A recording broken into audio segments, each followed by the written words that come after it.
Still continues to be one of the best in the game. I'm joined now by Dodgers pitcher and ace, always an ace in my mind, Clayton Kershaw, joining us from his home in Texas. And Kersh, thanks so much for taking a few moments to be with us. First and foremost, before I get into a lot of what we need to get into, how much peace of mind does it give you and Ellen knowing that at least for the next year you'll be back in Los Angeles? Yeah, thanks for having me, Alana. No, we're just so fired up to get back out there, and every off season is different. Obviously, last off season with my elbow being hurt, we weren't really sure what was going on, and then going into this postseason, the way we lost this year and just how subtle and abrupt it was, we had a little bit more time to kind of think about it while the season was going on, and just was like, man, we're not done yet. We want to go give it another shot, and Ellen was on board. The kiddos seem like they're on board, and so we're excited to get going. It is so rare, Clayton, that a player gets drafted by a team and stays with that team their entire career. 15 seasons, all in a Dodgers uniform. What does that mean to you?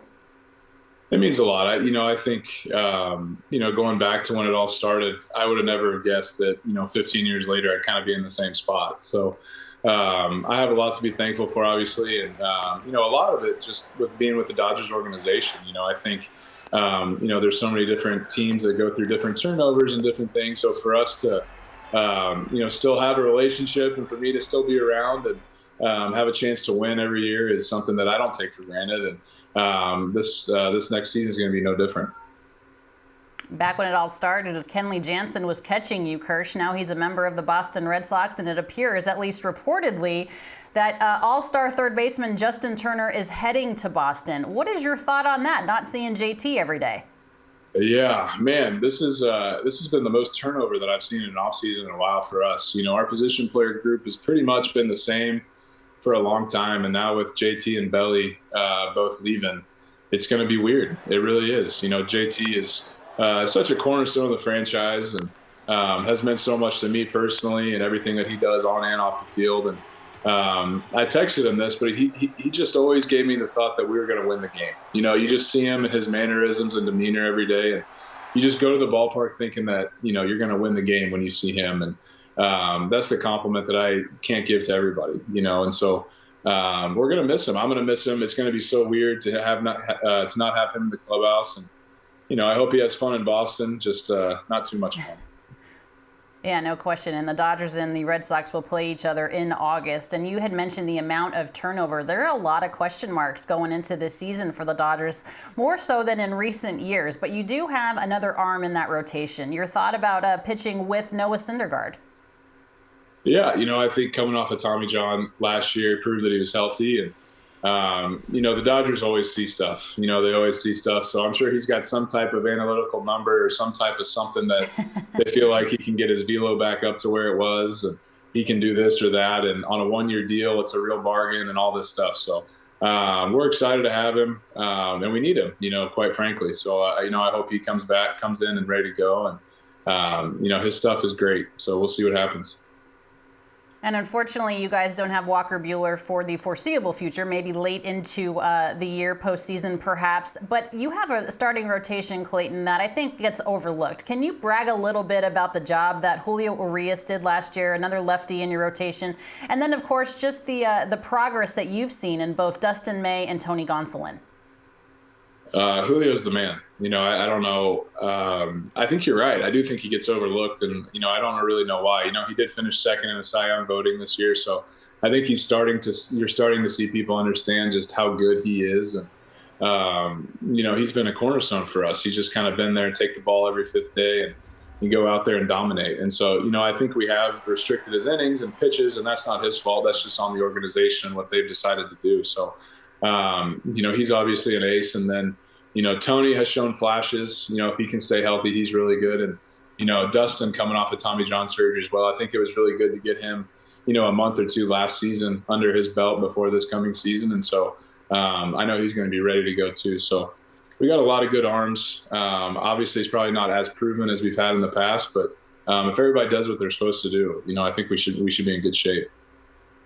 You know, Clayton, you guys are so used to, and myself included, having been there for 7 seasons, so used to posting every single year. I mean, you had 111 wins last season with an abrupt ending to the San Diego Padres. But if you look at this offseason, the Dodgers haven't made that big splash, that big move that fans are accustomed to seeing.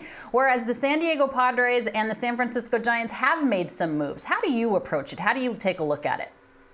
Well, I think you can put on your GM hat and you can put on your fan hat. And then for me, I can put on my player hat. And, I want Andrew to get every single good player there is out there, obviously. And that's just not how it works. But, I think if I've learned anything over my time with Andrew is that you just have to trust that he knows what he's doing. It seems like we always have a team out there that is in a pretty good chance to go to the postseason. And, maybe 111 wins is great and all, but it obviously doesn't guarantee you anything in the postseason. So I don't know what that looks like going forward. I don't know, what their plans are for the rest of the offseason, but I do know we have a good chance to make the postseason, and then all bets are off. So obviously the Padres have made a ton of moves, and they're going to be a great team. And the Giants are obviously getting better too. So it's not going to be easy, but I still think that we're going to be right in that mix for the postseason.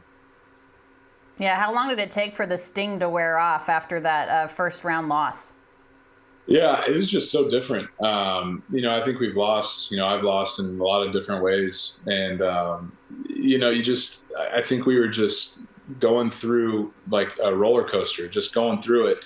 And then all of a sudden it just stopped, and I think it was just so abrupt for us that we just didn't really expect it. And it's a lot of credit to the Padres. They made a lot of adjustments and they did a lot of great things in that series that they ultimately just beat us, and so it left a bad taste in my mouth, and I'm sure it did with all of our teammates too. So, we got to get back out there. We got to go give it another shot. And obviously it's going to be another good rivalry this year. And they got a great team. So we got to bring it. And, hopefully that we'll see them in October again. Clayton, for 10 years, I've been asking you this question, and you always say that you haven't had a time to think about it yet, but you're only 3 wins away from 200, about 193 Ks away from 3,000. At what point will you take time to reflect on what will be a first ballot Hall of Fame career? When it's done. I think I'll do that when it's done. So, that's nice of you to say, Alana. Thank you. But at the end of the day, I just want to go play baseball, and I'm excited that I get to do that again with the Dodgers. And, at this point in my career, it's all about just trying to win. And that's such a great place to be because, it's my choice to go out and play now. It's not something that I necessarily need to do for my family or anything like that. It's just something that I want to do. I want to be around the guys. I want to go play. I want to go try to compete and win a World Series. And that's a really great place to be and something that I don't take for granted. I know that not a lot of people get that opportunity. So I'm excited to do it. It's going to be a blast and another fun year coming up. All right. Merry Christmas to you and the Kershaw family. Clayton, we appreciate the time and looking forward to seeing you once again in Dodger Blue next year. All right. Thanks, Alana. Merry Christmas.